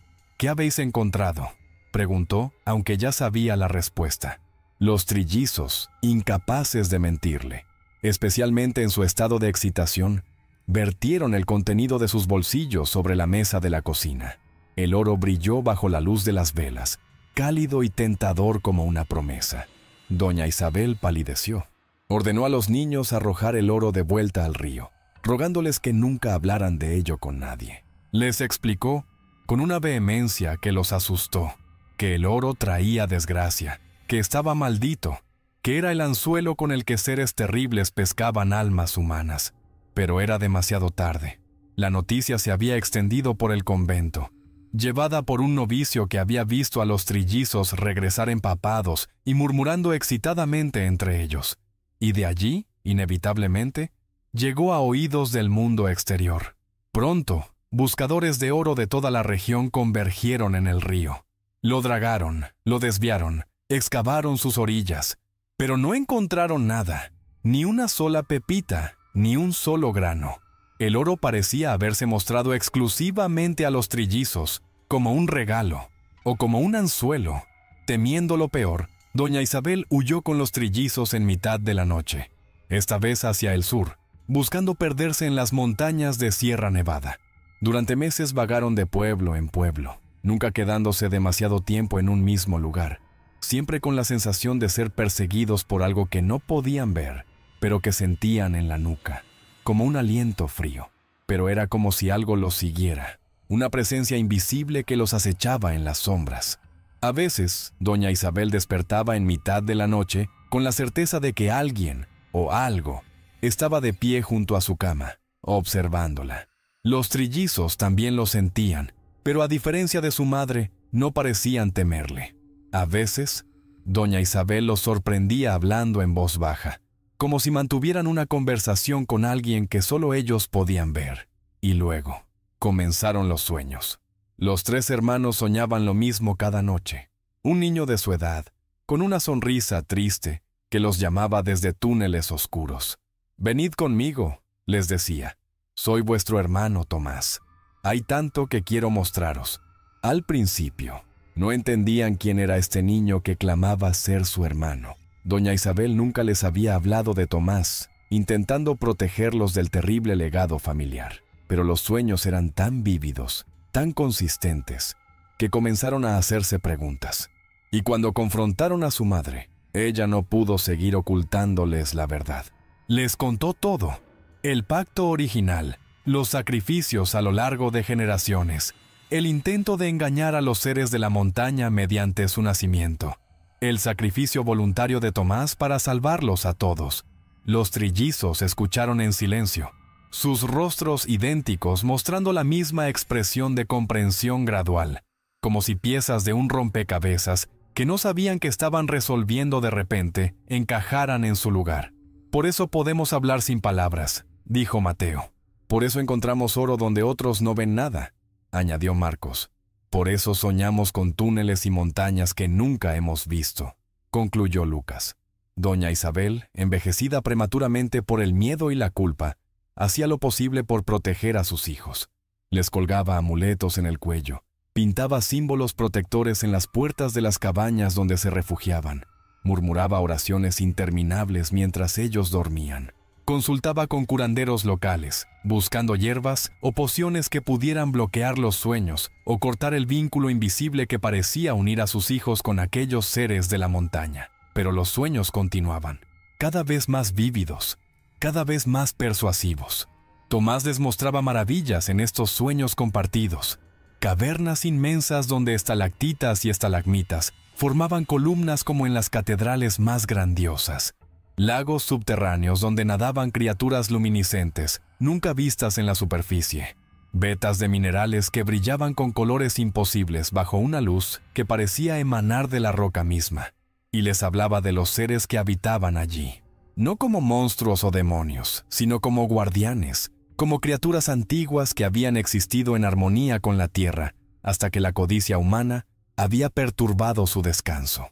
Les explicaba que el oro no era simplemente un metal, sino algo vivo a su manera, parte de un organismo mayor que era la montaña misma, que extraerlo sin permiso, sin el ritual adecuado, sin el respeto necesario, era como arrancar escamas a un dragón dormido. Eventualmente la bestia despertaría enfurecida.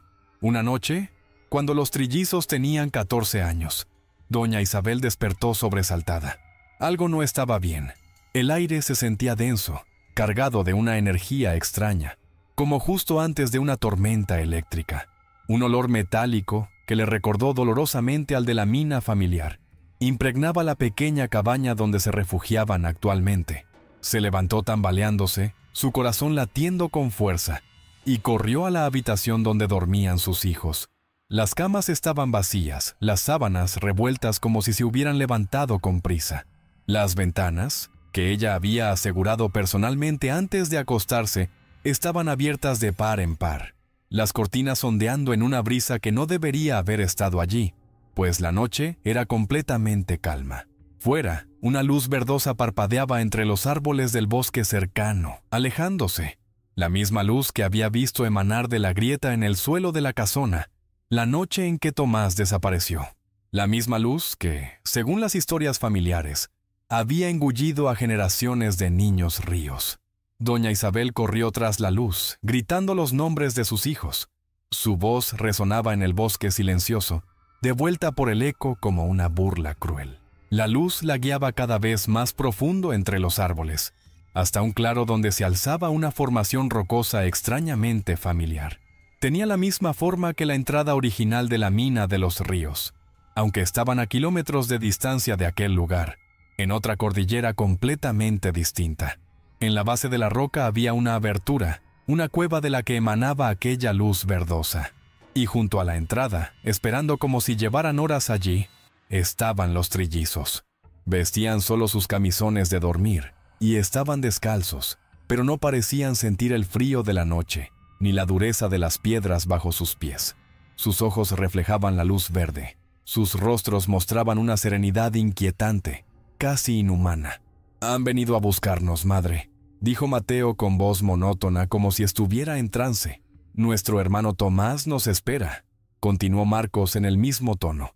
«Nos ha mostrado maravillas en nuestros sueños. Un reino entero bajo la tierra», añadió Lucas, «donde el oro fluye como agua, donde los secretos de edades pasadas están escritos en las paredes. Dice que podemos romper la maldición», terminó Mateo, «que si vamos con él voluntariamente, como él hizo, todo terminará. El pacto será anulado para siempre. La familia Ríos será libre». Doña Isabel cayó de rodillas, suplicando entre lágrimas. Su voz, quebrada por años de miedo y huida, apenas era audible sobre el zumbido bajo que emanaba de la cueva. Un sonido que hacía vibrar los huesos, que resonaba en el pecho como un segundo corazón. «No, hijos míos, no lo escuchéis. No es vuestro hermano quien os llama. Es algo más antiguo, más oscuro, algo que no comprende el amor de una madre, que no conoce la misericordia». Pero los trillizos parecían no escucharla. Sus ojos, ahora completamente verdes, sin pupila ni esclerótica, solo un resplandor uniforme como de jade líquido, miraban a través de ella, hacia algo que solo ellos podían ver, como un solo ser, como si fueran marionetas movidas por la misma mano invisible. Dieron media vuelta y comenzaron a adentrarse en la cueva. Sus movimientos eran fluidos, graciosos, casi danzantes, como si respondieran a una música que solo ellos podían oír. Doña Isabel, desesperada, intentó seguirlos, pero una fuerza invisible la mantenía clavada al suelo. Era como si hubiera echado raíces repentinamente, como si la tierra misma la sujetara. Solo podía mirar, impotente, cómo sus hijos desaparecían en la oscuridad iluminada por aquella luz antinatural. «¡Mateo! ¡Marcos! ¡Lucas!», gritó con todas sus fuerzas, su voz rasgándose en un sollozo final. «¡No me dejéis! ¡No os vayáis! ¡Os amo!». Por un instante, justo antes de desaparecer por completo, los trillizos se detuvieron y miraron hacia atrás al unísono. Sus rostros, por un momento, recuperaron su expresión normal, y en sus ojos brilló un destello de reconocimiento, de amor. Luego, la luz verde los envolvió por completo, y se desvanecieron. Cuando finalmente pudo moverse, doña Isabel corrió hacia la cueva, pero la entrada había desaparecido. Solo quedaba la roca sólida, sin rastro alguno de abertura. Golpeó la piedra con sus puños hasta sangrar, gritó hasta quedarse sin voz. Arañó la superficie hasta que sus uñas se rompieron, pero fue inútil. Sus hijos se habían ido, como tantos otros antes que ellos, reclamados por lo que fuera que habitaba bajo la montaña. Durante 7 días y 7 noches, doña Isabel permaneció junto a la roca, negándose a comer o beber, rezando incesantemente por el regreso de sus hijos. Los habitantes del pueblo cercano, que la habían acogido meses atrás sin hacer demasiadas preguntas sobre su pasado, intentaron persuadirla para que volviera, preocupados por su salud. Pero ella se negaba a moverse, convencida de que si abandonaba su vigilia, perdería cualquier oportunidad de recuperar a sus hijos. Al amanecer del 8º día, cuando su cuerpo debilitado por el ayuno y la exposición a los elementos ya apenas respondía, y su mente comenzaba a divagar entre la conciencia y el delirio, la roca comenzó a temblar. No fue un movimiento violento como el que había destruido la casona años atrás, sino algo más sutil, casi rítmico, como el latido de un corazón gigante. Grietas aparecieron en su superficie, y de ellas emanó nuevamente aquella luz verdosa, pero más suave ahora, casi cálida, como el resplandor de las luciérnagas en una noche de verano. El zumbido regresó, pero también transformado, convertido en algo que casi parecía una melodía, una canción en una lengua más antigua que cualquier palabra humana, con un estruendo ensordecedor que hizo que los pájaros alzaran el vuelo en kilómetros a la redonda.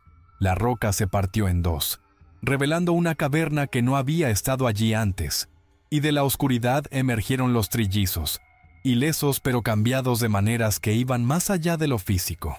Sus ojos, antes marrones como los de su madre, ahora eran de un verde brillante, del color exacto de aquella luz sobrenatural. Sus cabellos, antes negros como el ala de un cuervo, se habían vuelto blancos como la nieve, como si hubieran envejecido décadas en una sola noche. Y sus voces, cuando hablaron, resonaron con un eco extraño, como si otras voces hablaran al unísono con ellos, como si fueran simples instrumentos para una voluntad colectiva mucho más vasta. «Hemos visto la verdad, madre», dijeron los tres a la vez, sus voces perfectamente sincronizadas en un efecto que heló la sangre en las venas de doña Isabel. «Hemos visto lo que yace bajo la montaña, lo que ha estado allí desde mucho antes que nosotros, desde mucho antes que cualquier humano pisara esta tierra». Doña Isabel, aunque aterrorizada por la transformación de sus hijos, no pudo contener su alegría al verlos de vuelta.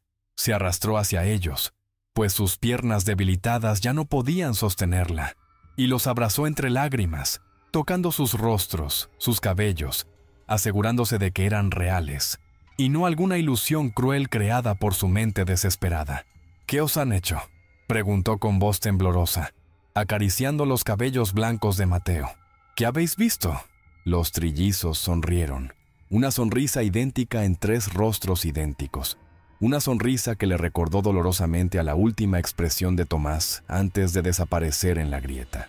No era una sonrisa de alegría humana, sino algo más sereno, más distante, como la sonrisa de los santos en los iconos bizantinos. «Hemos visto que el oro no es solo metal», dijo Mateo, «es sangre.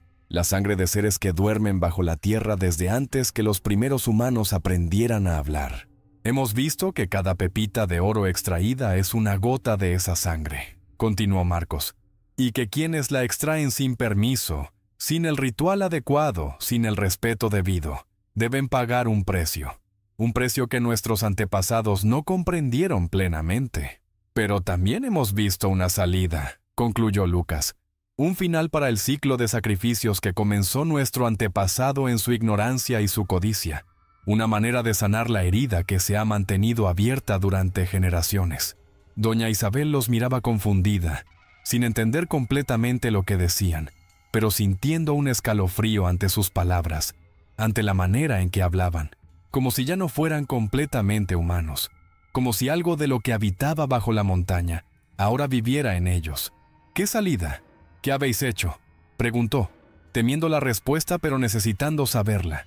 «Hemos hecho un nuevo pacto», respondieron al unísono, sus voces resonando no solo en los oídos de doña Isabel, sino directamente en su mente, como si las palabras fueran transmitidas por algún medio más directo que el aire. «Uno que reemplaza al antiguo. Ya no se requerirán más sacrificios de niños». En cambio, se detuvieron como dudando si continuar, como si estuvieran consultando con una presencia invisible si era apropiado revelar más. Fue Mateo quien finalmente habló, su voz ahora más normal, más humana, aunque todavía con ese eco extraño que parecía venir de muy lejos. «En cambio, nosotros serviremos como intermediarios. Aquellos que deseen encontrar oro deberán venir a nosotros. Nosotros juzgaremos si son dignos, si su corazón es puro, si su necesidad es genuina, y si lo son, les mostraremos dónde buscar. A cambio», continuó Marcos, «ellos nos entregarán una séptima parte de lo que encuentren. No para nosotros, sino para los que habitan bajo la montaña. Una ofrenda voluntaria, un reconocimiento de que el oro no les pertenece realmente, de que son simplemente custodios temporales de algo mucho más antiguo y precioso. Y cada 7 años», terminó Lucas, «realizaremos un ritual, no un sacrificio de sangre, sino uno de recuerdo, para que nadie olvide jamás el precio que se pagó por la codicia de un hombre, para que las almas de los niños perdidos encuentren paz, para que la brecha entre nuestro mundo y el que existe bajo la montaña se mantenga en equilibrio». Doña Isabel los escuchaba con creciente horror, comprendiendo que sus hijos ya no eran completamente humanos, que algo de la entidad que habitaba bajo la montaña vivía ahora en ellos, que los había cambiado de maneras que iban más allá de lo físico, que había tocado sus almas y las había transformado en algo nuevo, algo que estaba entre dos mundos. ¿Y Tomás?, preguntó con un hilo de voz, temerosa de la respuesta pero necesitando saberla. ¿Habéis visto a Tomás? ¿Está vivo? Los trillizos guardaron silencio un momento, sus ojos verdes brillando intensamente, como si estuvieran contemplando algo más allá del alcance de la visión normal. Luego, una sola lágrima dorada, literalmente dorada, del color del metal precioso, brillante como si fuera líquido, rodó por la mejilla de cada uno, dejando un rastro luminiscente que tardó varios segundos en desvanecerse. Tomás ya no existe como lo conocíamos, dijo Mateo suavemente, con una compasión que era a la vez profundamente humana y terriblemente ajena. Él se entregó por completo, voluntariamente. Se convirtió en parte de ellos, en uno con la montaña, con la tierra, con el oro mismo. Pero su esencia persiste, añadió Marcos. Su alma, si quieres llamarlo así, aunque esa palabra no describe realmente lo que Él es ahora. Fue Él quien nos guió, quien nos mostró la verdad, quien nos ayudó a negociar el nuevo pacto, quien intercedió por nosotros ante los antiguos. Y será Él quien nos guíe ahora, concluyó Lucas, porque debemos irnos, madre. Nuestro lugar ya no está entre los hombres, sino entre los mundos, como guardianes del pacto, como vigilantes de las fronteras, como voces que hablan por aquellos que no tienen boca humana para hacerlo. Doña Isabel sollozó, comprendiendo que estaba a punto de perder a sus hijos por segunda vez, que esta breve reunión era solo una despedida, un último regalo antes de una separación definitiva. Pero esta vez, al menos, no sería en la oscuridad y el horror, sino en una extraña luz verdosa que, de algún modo, parecía menos amenazante ahora, casi reconfortante en su alienígena calidez. ¿Cuándo?, preguntó simplemente, resignada ya a lo inevitable. Ahora, respondieron. Pero no llores, madre. Esto no es un final, sino un comienzo. No estamos muriendo, estamos transformándonos. Y no será una separación completa. Nos verás de nuevo. Cada 7 años, durante el ritual, podrás estar con nosotros por una noche. Y esto es para ti, dijo Mateo, extendiendo su mano en la que sostenía un pequeño objeto que brillaba con luz propia, una pepita de oro verde, algo que nunca antes se había visto, un imposible geológico que solo podía existir como manifestación de fuerzas que iban más allá de las leyes naturales conocidas. Si alguna vez nos necesitas urgentemente, si estás en peligro o en gran necesidad, arroja esto a un río, cualquier río, no importa cuán pequeño. Sabremos que nos llamas y vendremos a ti, sin importar la distancia. Con estas palabras, los trillizos abrazaron a su madre una última vez. Fue un abrazo extraño, pues sus cuerpos parecían menos sólidos ahora, como si estuvieran parcialmente hechos de aquella luz verdosa, como si estuvieran en proceso de transformarse en algo más etéreo, menos atado a la materia. Luego, sin mirar atrás, caminaron hacia la abertura en la roca. La luz verdosa los envolvió, sus siluetas se difuminaron, perdiendo definición, mezclándose con el resplandor, hasta que fue imposible distinguir dónde terminaban sus cuerpos y dónde comenzaba la luz. Y en un instante, habían desaparecido. La roca se cerró tras ellos, como si nunca hubiera estado abierta, sin dejar marca alguna, solo piedra sólida e impenetrable. Doña Isabel permaneció allí hasta el anochecer, acariciando la extraña pepita de oro verde, llorando en silencio no solo por los hijos que acababa de perder, sino por todos los niños que la familia Ríos había sacrificado a lo largo de generaciones, por toda la sangre inocente derramada en nombre de la codicia. Finalmente, guardó la pepita en un medallón que llevaba al cuello, el mismo que don Alonso le había regalado el día de su boda, y emprendió el camino de regreso hacia el pueblo. Pero no se quedaría allí. Algo en su interior le decía que debía seguir moviéndose, que su destino estaba en otro lugar, que tenía un papel que desempeñar en esta historia que apenas comenzaba. Los años pasaron. Doña Isabel nunca reveló a nadie lo sucedido aquella noche. Se estableció en un pequeño pueblo al pie de Sierra Nevada, donde vivió modestamente como curandera, utilizando conocimientos que había adquirido en sus años de huida y otros que, según algunos, parecían venir de una fuente más misteriosa. Trataba enfermedades que los médicos declaraban incurables, preparaba remedios con hierbas que nadie más sabía cómo combinar, y a veces, en casos especialmente difíciles, murmuraba palabras en una lengua que nadie reconocía mientras sostenía su medallón con la extraña pepita verde. Los aldeanos la respetaban y temían a partes iguales. La llamaban la Dama del Medallón, o más comúnmente, la Madre de los Tres, aunque nadie sabía exactamente a qué se refería este nombre. Ella nunca hablaba de su pasado, nunca mencionaba a sus hijos perdidos, pero en su cabaña tenía 3 sillas siempre vacías junto a la mesa, 3 cuencos que nunca se usaban, 3 camas perfectamente hechas que nadie ocupaba. Cada 7 años, en la noche del aniversario de la desaparición de los trillizos, se adentraba sola en las montañas, hasta aquel claro donde la roca se había abierto. Llevaba flores silvestres, velas, pequeños objetos que habían pertenecido a sus hijos, un juguete de madera que Mateo había tallado, un libro de poemas que Marcos adoraba, una flauta que Lucas tocaba con sorprendente habilidad, y cada vez, puntual como las estrellas, la roca se abría de nuevo y sus hijos emergían para pasar una noche con ella. Nunca envejecían, siempre con el aspecto de jóvenes de 14 años, siempre con aquel cabello blanco y aquellos ojos verdes brillantes, siempre con aquella sonrisa serena que no era completamente humana, pero tampoco completamente ajena. Le contaban historias asombrosas sobre el mundo subterráneo, sobre civilizaciones perdidas que habían conocido el secreto del oro viviente, sobre cómo el metal precioso no era un simple elemento, sino algo vivo, consciente a su manera, parte de un organismo mayor que era la tierra misma. Le hablaban de Tomás, de cómo su espíritu recorría los túneles subterráneos, guiando a los perdidos hacia la superficie, salvando vidas para compensar las que se habían perdido por el pacto original. Y mientras tanto, extrañas historias comenzaron a circular por la región. Buscadores de oro que, tras años de búsqueda infructuosa, eran visitados en sueños por 3 jóvenes idénticos de cabello blanco y ojos verdes que les indicaban dónde cavar. Mineros atrapados en derrumbes que eran guiados a la seguridad por un niño luminoso que parecía conocer cada recoveco de la montaña. Aldeas amenazadas por inundaciones o deslizamientos de tierra que eran advertidas justo a tiempo por 3 voces que hablaban al unísono desde el viento.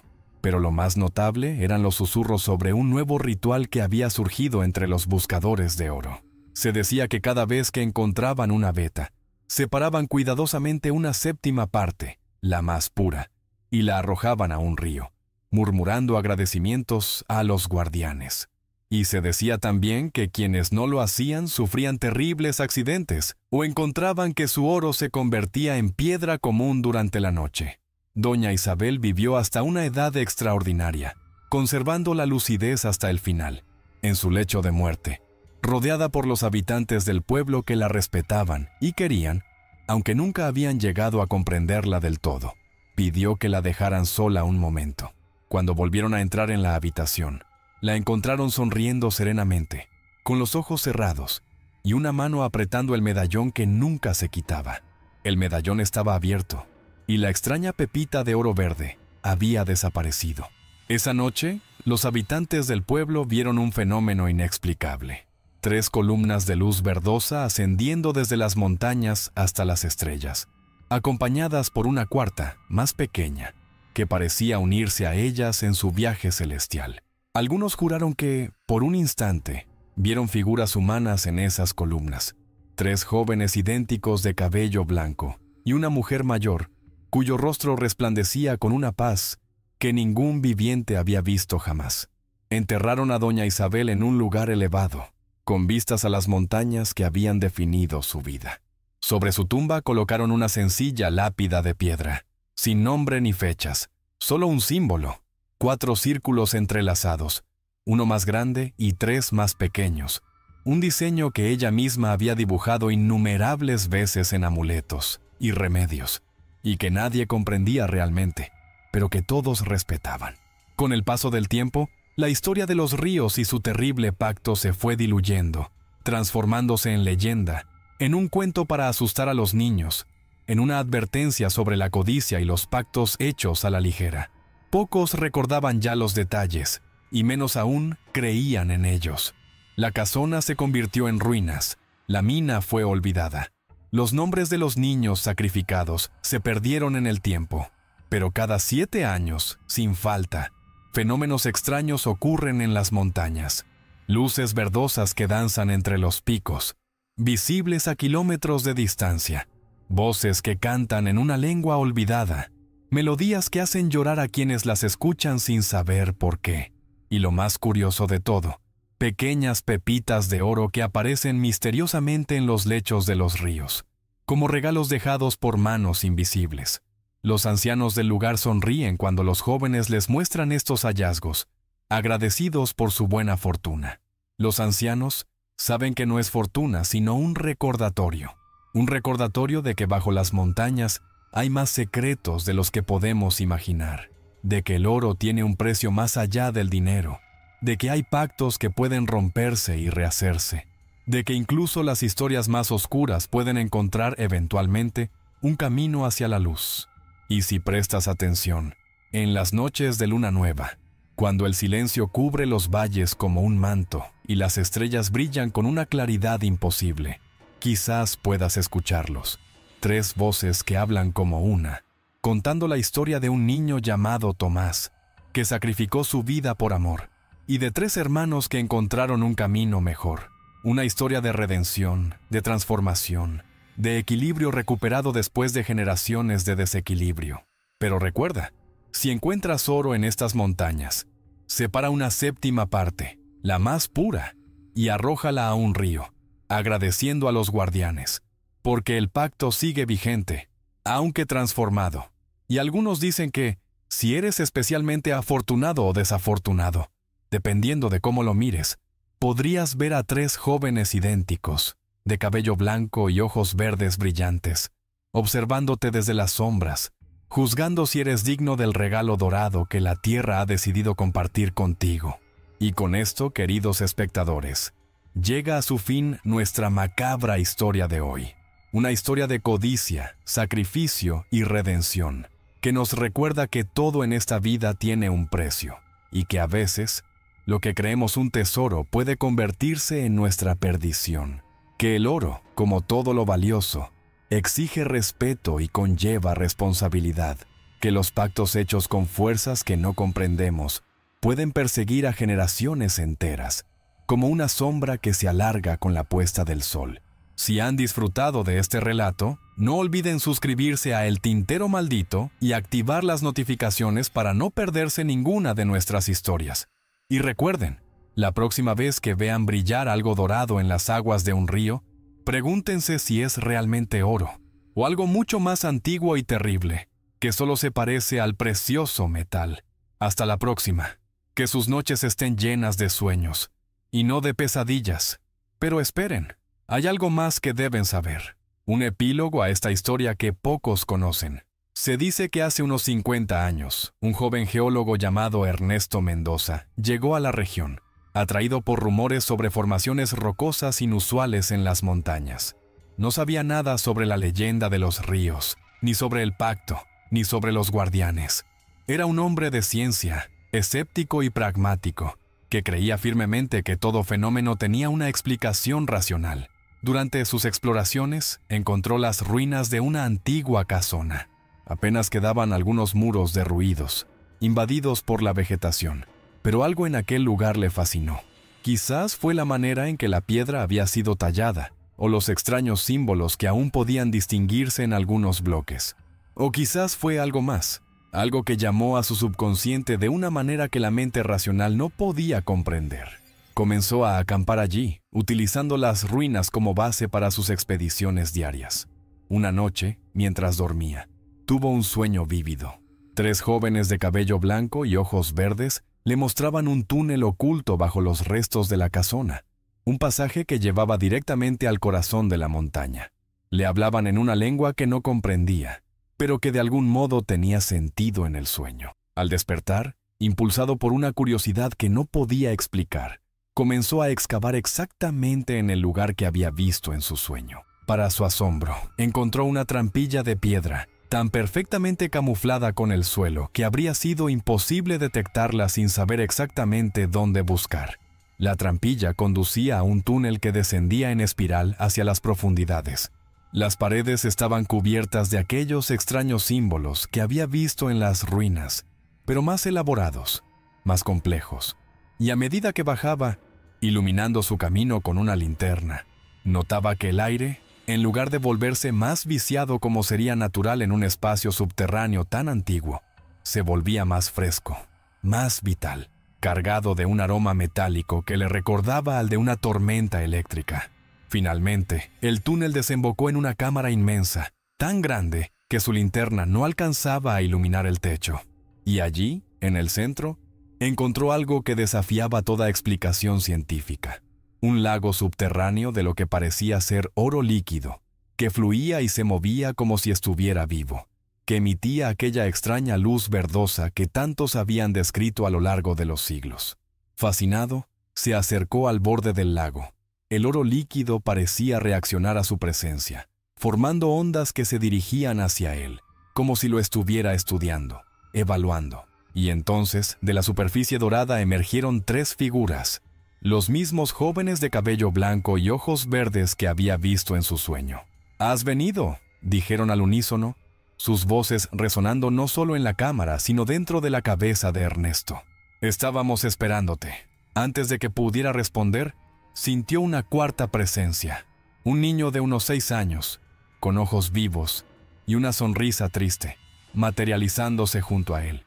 «Soy Tomás», dijo el niño, su voz sorprendentemente clara para alguien de su edad. «Y tengo algo que mostrarte». Le tendió la mano y Ernesto, movido por un impulso que no podía explicar, la tomó. Inmediatamente, una serie de visiones inundó su mente. Vio toda la historia de los ríos, desde el pacto original de don Sebastián hasta el sacrificio de Tomás, desde la transformación de los trillizos hasta la muerte de doña Isabel. Vio el mundo subterráneo, vastas cavernas llenas de maravillas que ningún humano había contemplado jamás. Y vio algo más, un futuro posible, donde los humanos y los seres de la montaña coexistían en armonía, donde el oro era extraído con respeto y gratitud, donde los antiguos rencores habían sido sanados. Cuando las visiones cesaron, Ernesto se encontró de nuevo al borde del lago de oro líquido. Los 3 jóvenes y el niño lo miraban expectantes. «¿Por qué me mostráis esto?», preguntó, su voz temblando ante la enormidad de lo que acababa de experimentar. «Porque es hora de un nuevo pacto», respondieron los trillizos. «El mundo cambia, la humanidad evoluciona. Es tiempo de que nuestra relación también evolucione. Necesitamos un nuevo intermediario en el mundo de la superficie», explicó Tomás. «Alguien que pueda hablar el lenguaje de la ciencia, que pueda traducir nuestras verdades antiguas a términos que los humanos modernos puedan comprender». «¿Yo?», preguntó Ernesto incrédulo. «Tú», confirmaron los 4, sus voces mezclándose en una sola. «Si aceptas, el pacto debe ser voluntario, siempre». Ernesto guardó silencio, considerando la propuesta. Era un hombre de ciencia, racional hasta la médula. Todo lo que estaba viendo, todo lo que le estaban contando, contradecía todo lo que creía saber sobre el mundo. Y sin embargo, había una verdad en ello que resonaba en lo más profundo de su ser, una coherencia que iba más allá de la lógica convencional. «¿Qué debo hacer?», preguntó finalmente. Los trillizos sonrieron, aquella sonrisa serena que no era completamente humana. «Aprenderás nuestras verdades», dijo Mateo. «Las llevarás al mundo de la superficie, traducidas a su lenguaje. Enseñarás a los humanos a respetar el oro, a entender que no es solo un metal inerte, sino algo vivo a su manera», continuó Marcos. «Y lo más importante, les enseñarás sobre el precio del desequilibrio, sobre las consecuencias de tomar sin dar a cambio», concluyó Lucas. «Serás el puente», añadió Tomás, su voz infantil contrastando con la sabiduría antigua de sus palabras. «Como lo fueron mis hermanos antes que tú, como lo serán otros después de ti». Ernesto aceptó. ¿Cómo no hacerlo? Después de lo que había visto, de lo que había sentido. Pasó 3 días y 3 noches en aquella cámara subterránea, aprendiendo secretos que ningún humano había conocido en siglos. tal vez milenios, y cuando finalmente emergió a la superficie, estaba cambiado. No fue un cambio tan dramático como el de los trillizos. Su cabello seguía siendo del mismo color castaño, sus ojos del mismo marrón oscuro, pero había algo en su mirada, una profundidad, una sabiduría que no había estado allí antes. Y cuando hablaba del oro, de la tierra, de la relación entre los humanos y el mundo natural, sus palabras tenían un peso, una resonancia que hacía que incluso los más escépticos se detuvieran a escuchar.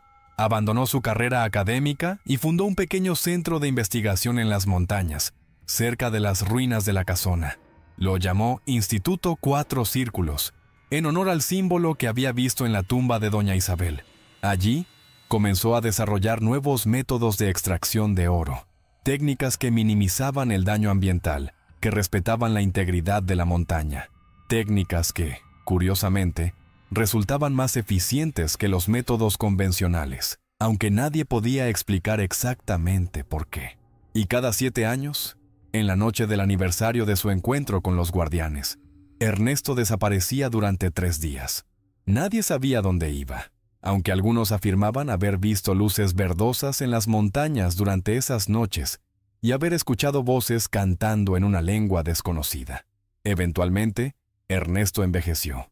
Su cabello se volvió blanco, no por ninguna transformación sobrenatural, sino por el simple paso del tiempo.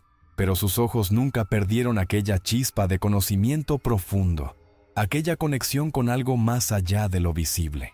En su lecho de muerte, rodeado por sus estudiantes y colegas, pidió que lo dejaran solo un momento. Cuando volvieron a entrar en la habitación, encontraron la ventana abierta y la cama vacía. Sobre la almohada, un pequeño objeto brillaba con luz propia, una pepita de oro verde, idéntica a la que Doña Isabel había llevado en su medallón durante tantos años. Esa noche, 5 columnas de luz verdosa ascendieron desde las montañas hasta las estrellas. Y así, queridos espectadores, la historia continúa. El pacto evoluciona, los guardianes cambian, pero la esencia permanece. El respeto por lo que tomamos de la tierra, la comprensión de que todo tiene un precio que debe ser pagado justamente. La sabiduría de que estamos conectados con fuerzas más antiguas y poderosas de lo que podemos imaginar. La próxima vez que sostengan una joya de oro en sus manos, deténganse un momento. Sientan su peso, no solo físico, sino metafísico. Pregúntense de dónde vino, qué historias podría contar si pudiera hablar. Y quizás, solo quizás, perciban un leve resplandor verdoso en su superficie, un eco distante de voces cantando en una lengua olvidada, porque el oro recuerda, el oro sabe, el oro vive a su manera. Y ahora sí, hasta la próxima. Que sus noches estén llenas de sueños, y no de pesadillas,